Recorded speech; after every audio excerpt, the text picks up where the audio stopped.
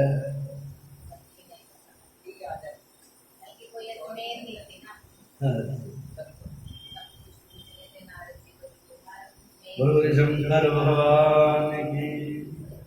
इस प्रकार से वायुदेव भी इस कथा को सुना रहे हैं।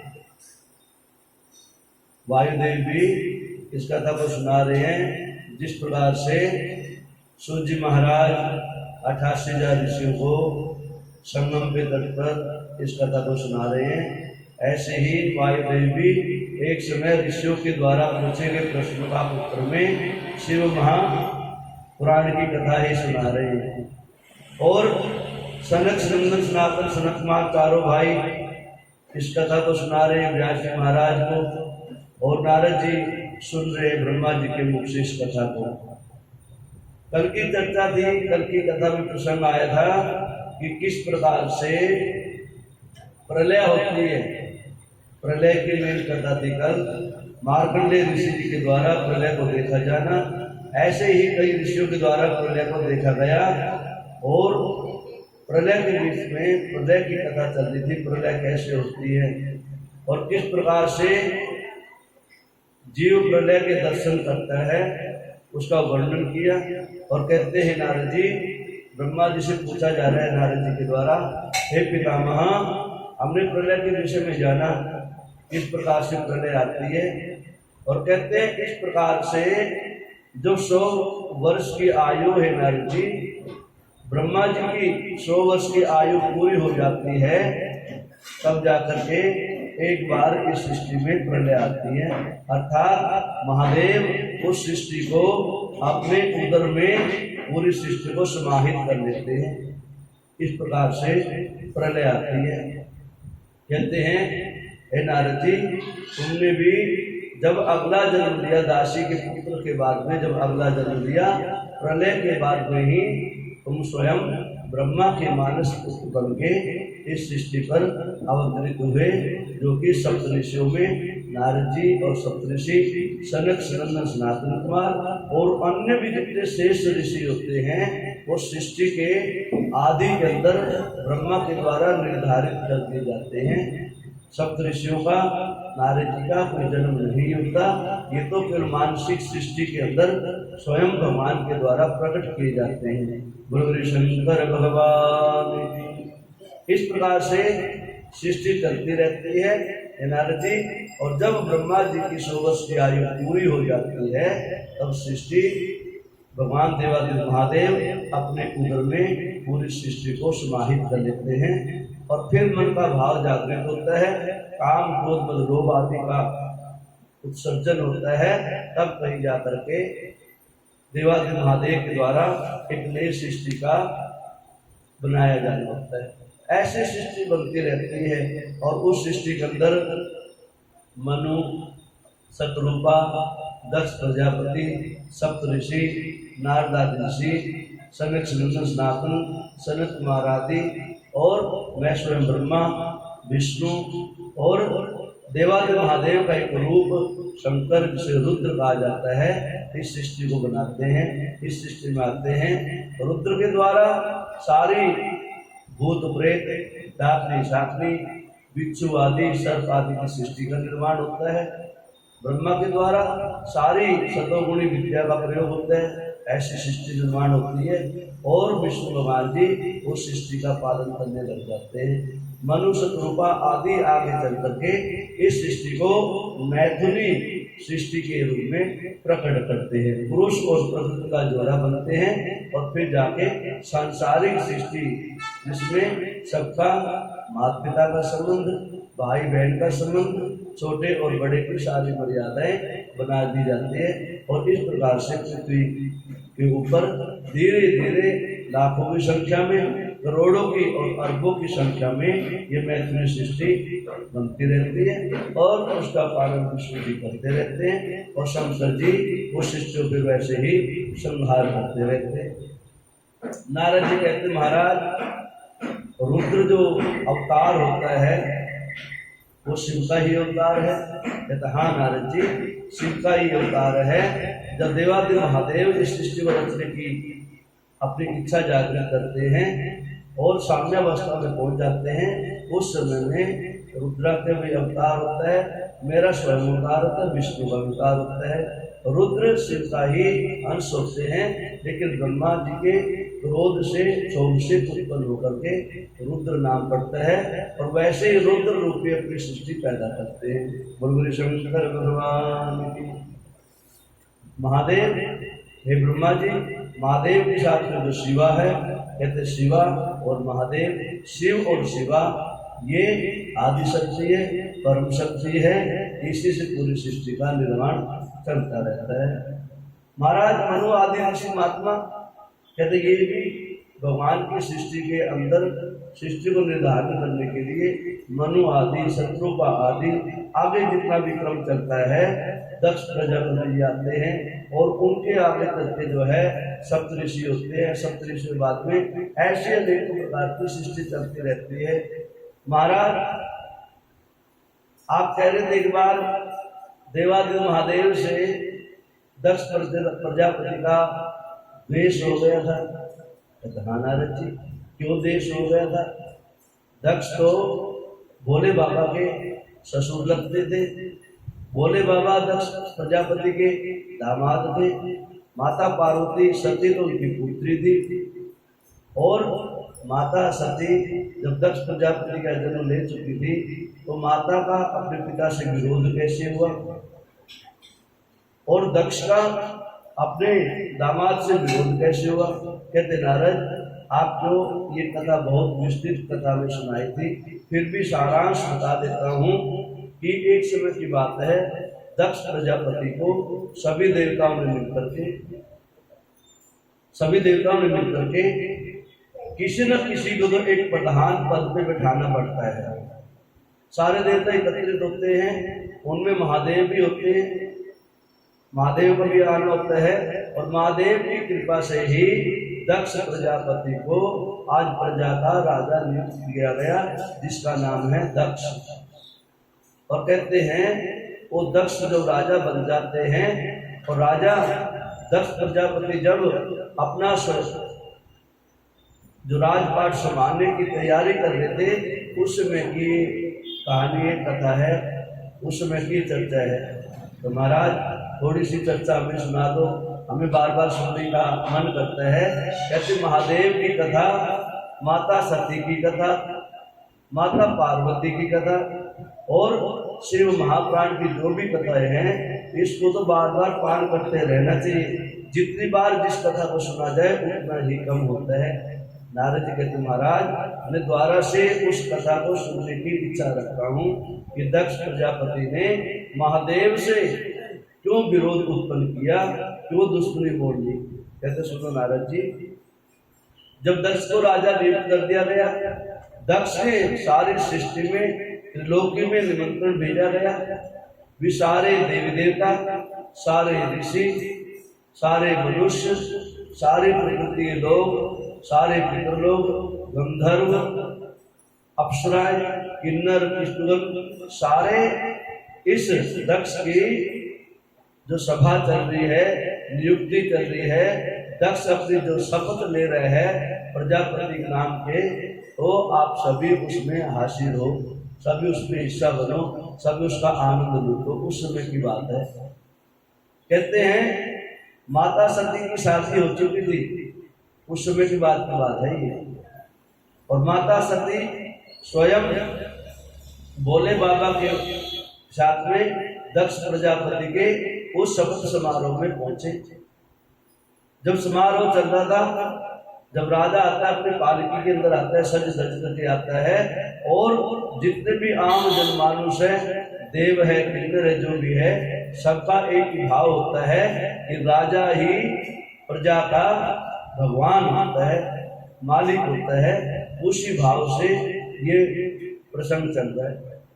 कहते नारद जी, जब 10 प्रजापति जी अपने भवन में पहुंच रहे हैं, राजघर में पहुंच रहे हैं, जहाँ सभा लगी हुई है, जहाँ उनको राजगद्दी में बिठाना था, जहाँ नियुक्ति प्रमाण पत्र देना था, वहां पर ये देवादेव महादेव भी विराजमान वहां पर, और ब्रह्मा जी, विष्णु भी, सप्तऋषि सारे वहां पर विराजमान थे।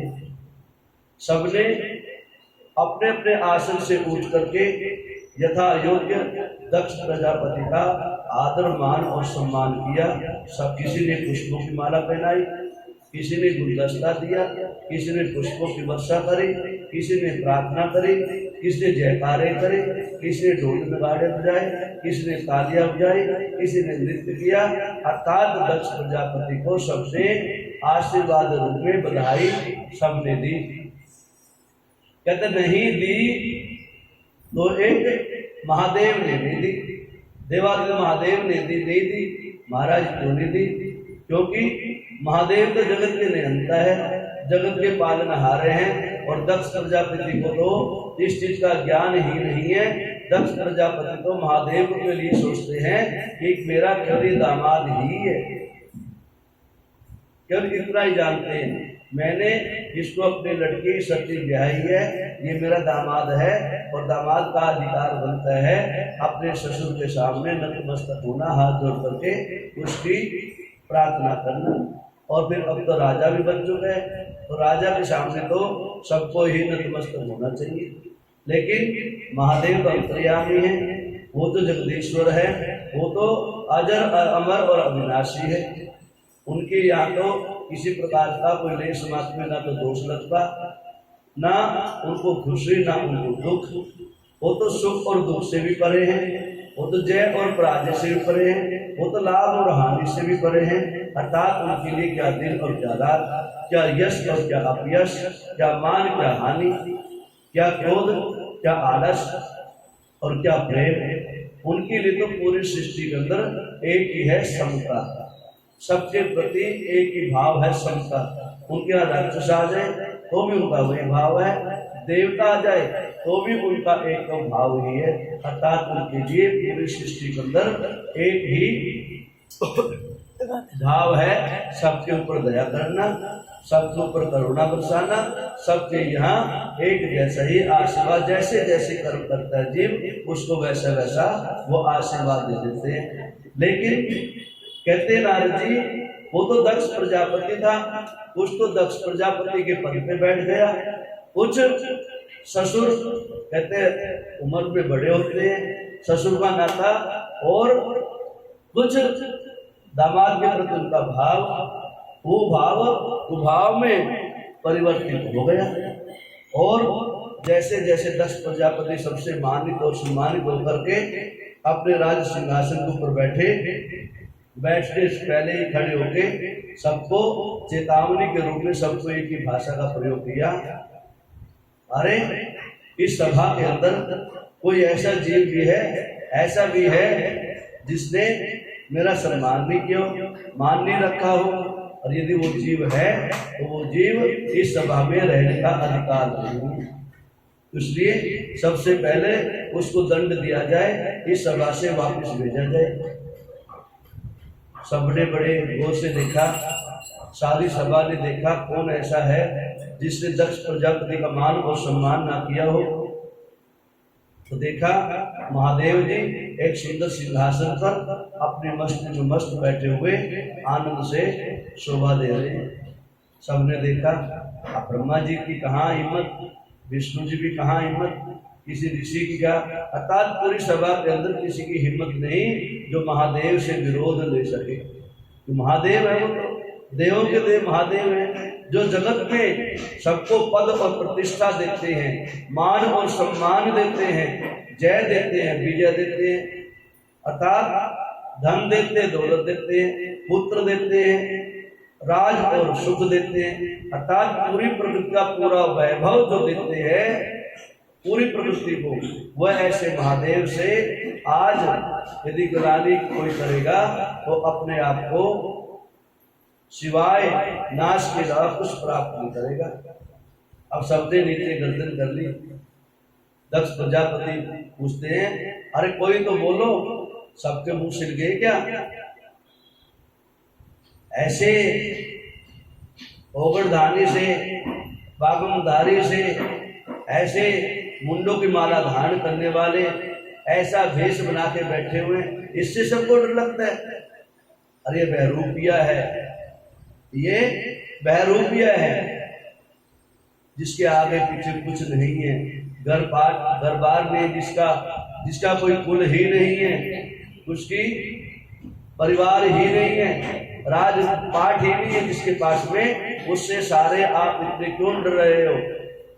लेकिन इसने कोई भी प्रश्न का उत्तर जो है किसी के द्वारा ना दिया जाना क्रोध का कारण बना दक्ष प्रजापति को, और स्वयं दक्ष प्रजापति के द्वारा ऐसे कटु वचनों का प्रयोग किया गया। नारद जी जब दक्ष प्रजापति कटु वचनों का अपने दामाद के प्रति भाव जागृत करते हैं तो भोले बाबा के गण थे, नंदी भृंगी आदि ने उत्पात मचाना शुरू कर दिया।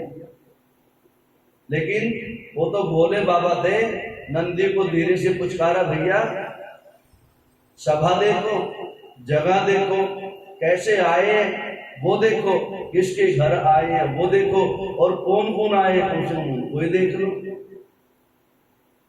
और नारद जी देखा, महाराज कोई भी आए हो, कहीं पर भी बैठे हो, इतनी भी बड़ी सभा क्यों न लगी हो, महादेव जहां बैठ जाए उस आसन से बड़ा कोई आसन नहीं, महादेव जहां बैठ जाए उस सभा से बड़ी कोई सभा नहीं, और महादेव जी का जो आदेश हो जाए उससे बड़ा कोई आदेश नहीं। पितामह, हे भोले बाबा, आपकी आज्ञा हो तो मैं कुछ करूं। महादेव कहते, भैया ससुर के घर में आए हो, और कहते हैं ससुर के घर के अंदर आके ना ससुर के पूरे परिवार की गालियां खानी पड़ती है, पूरे परिवार की, गांव की भी गाली खानी पड़ती है। जब दामाद घर से निकलते हैं, गांव में पहुंचते हैं ससुराल में, तो उनकी सालियां, उनकी सास, उनकी चचिया सास, उनकी ताया सास, उनकी ददिया सास, सारी जो है सीटने देती हैं और सीटने गाली से दिए जाते हैं। तो भैया ये तो प्रसाद के रूप में पाते रहो, अच्छी बात है। और जिसने ये गाली खाना सीख लिया, जिसने इन गालियों का हजम कर लिया, वही जो है कल्याणकारी होता है, वो प्रसाद के रूप में ग्रहण कर लो। हम नारद जी को बोला, बेचारे भोले बाबा की बात सुनते नारद नंदीश्वर जो है चुप हो गए। फिर गालियां देने लगा दक्ष प्रजापति, अरे ऐसे बाबा को मैं, सबसे बड़ा पश्चाताप, सबसे बड़ा पाप है मेरे जीवन में, सबसे बड़ा कलंक है, इस नारद के द्वारा बहकाने के कारण से मैंने अपनी पुत्री सती का इसके साथ विवाह किया। मेरा बस चलता तो इसके साथ में कभी नहीं करता, इस बाबा के साथ में, इस पकड़ के साथ में कभी शादी नहीं करता। मेरा दुर्भाग्य है कि ऐसे बाबा से मैंने अपनी पुत्री का विवाह किया, लेकिन कर भी कुछ नहीं सकता, मजबूर हूं मैं, मेरी मजबूरी है। ऐसे करते करते फिर नंदीश्वर को थोड़ा गुस्सा आया।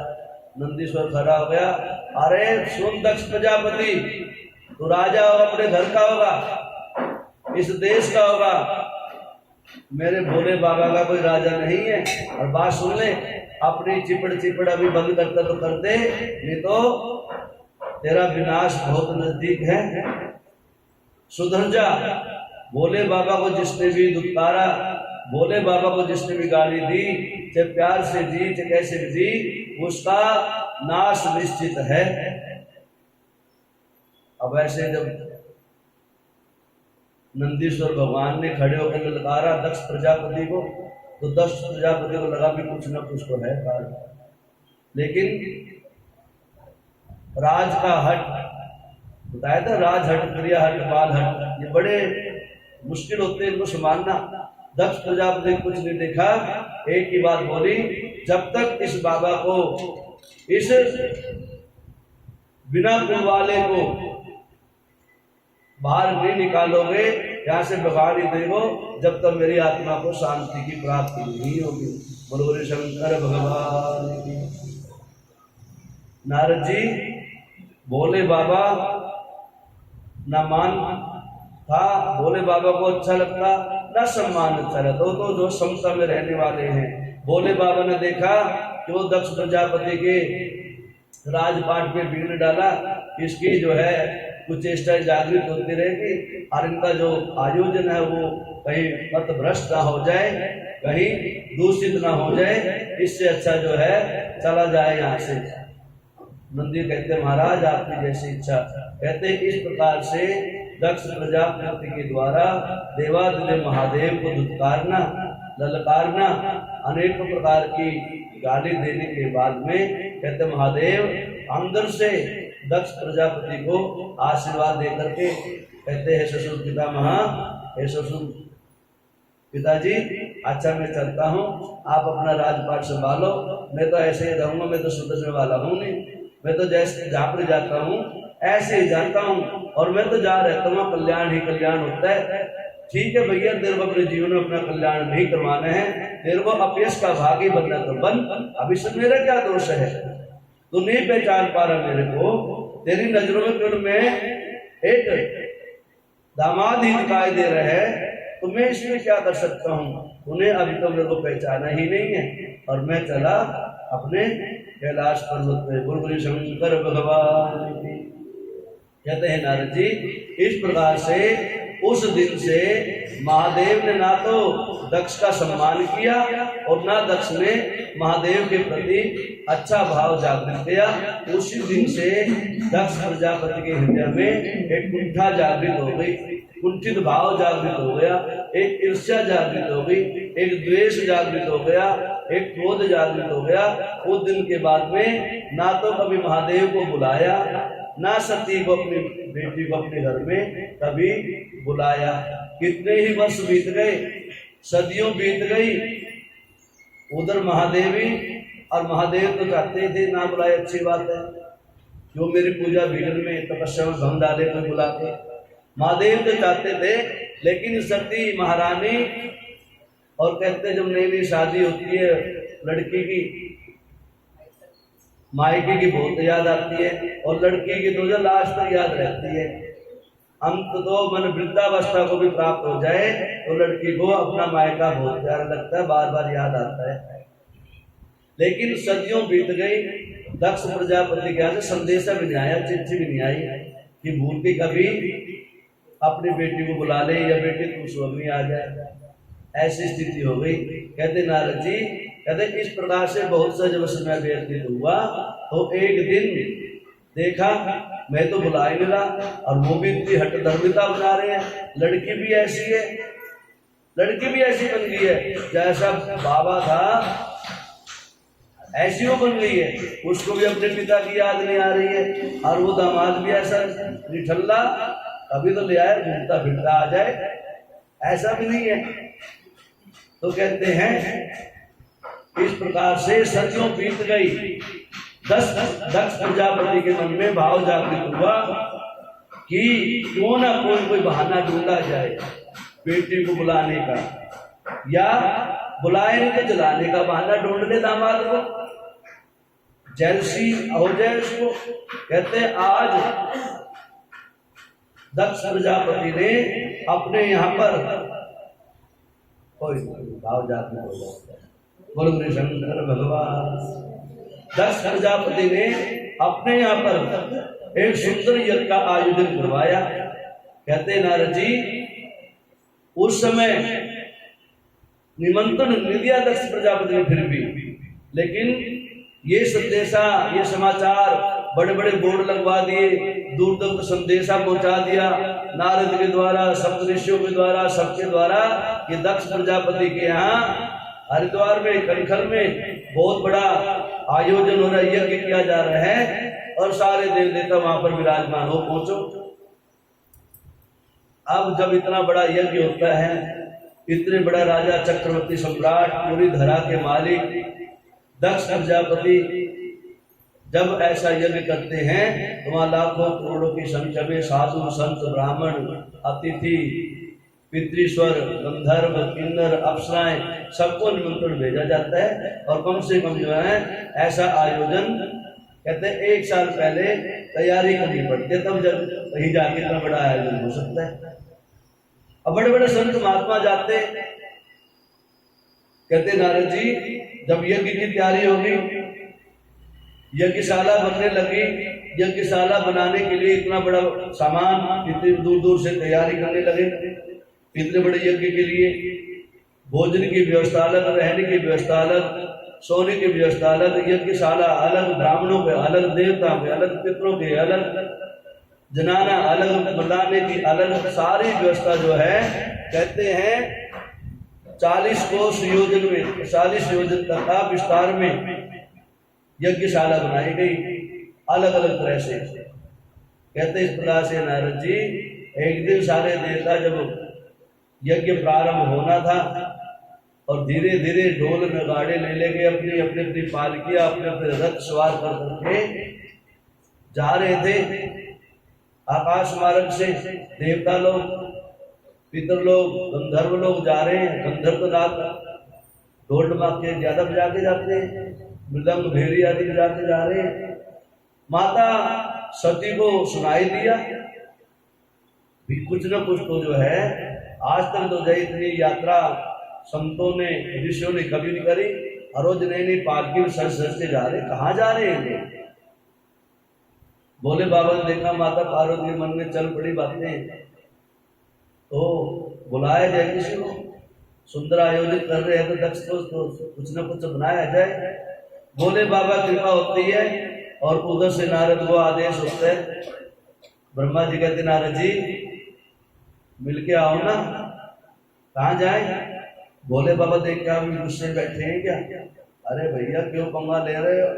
हाँ, अरे नहीं तुम तो परम भक्त, जाओ। नहीं नहीं, अरे विष्णु जी के पास चले जाओ फिर। अरे हाँ ये कैसे हो, विष्णु जी के पास चले जाओ। अब नारद जी विष्णु जी के पास पहुंचे बैकुंठ लोक में। प्रभु क्या कृपा है, क्या काम चल रहा है? अरे बस तैयारी चल रही है, नए नए वस्त्र सिलवाले हैं, माता जी ने लहंगा तैयार कर दिया है, सब अपने तैयारी में। कब पहुंच रहे हो? पहुंचो, मैं अपने सही समय पहुंच जाऊंगा, जब मेरा समय आएगा मैं सही समय पहुंचे हूँ। कहाँ जा रहे नारद? महाराज मैंने इधर आपके दर्शन करने आ गया था बस। कब पहुंच रहे हो? जब आप कहोगे जब पहुंच जाओगे। बाबा कब पहुंच रहे हैं? बाबा को तो आपको बताओ महाराज कब पहुंच रहे हैं। अरे जाके तो आओ। बाबा तो नाराज बैठे होंगे, लेकिन माता से दर्शन, माता से मिलके आ जाओ, दर्शन करके आओ। तो महाराज आपका आदेश तो चला जाओ, और मैं तो आया इसलिए आप कुछ कहोगे तो मैं कुछ न कुछ लेके जाऊँ यहाँ से प्रसाद। अब वो प्रसाद वहां पर दे के आऊँ। कहते जाओ फिर। कहते नारद जी पहुंच जाते हैं। ब्रह्मा जी कह रहे हैं नारद जी तुम भी उसी यज्ञ में रहते हो और मैं भी रहता हूँ, लेकिन ये चर्चा, ये कथा इतनी पवित्र है, इसको बार बार सुनते रहो। श्री राम।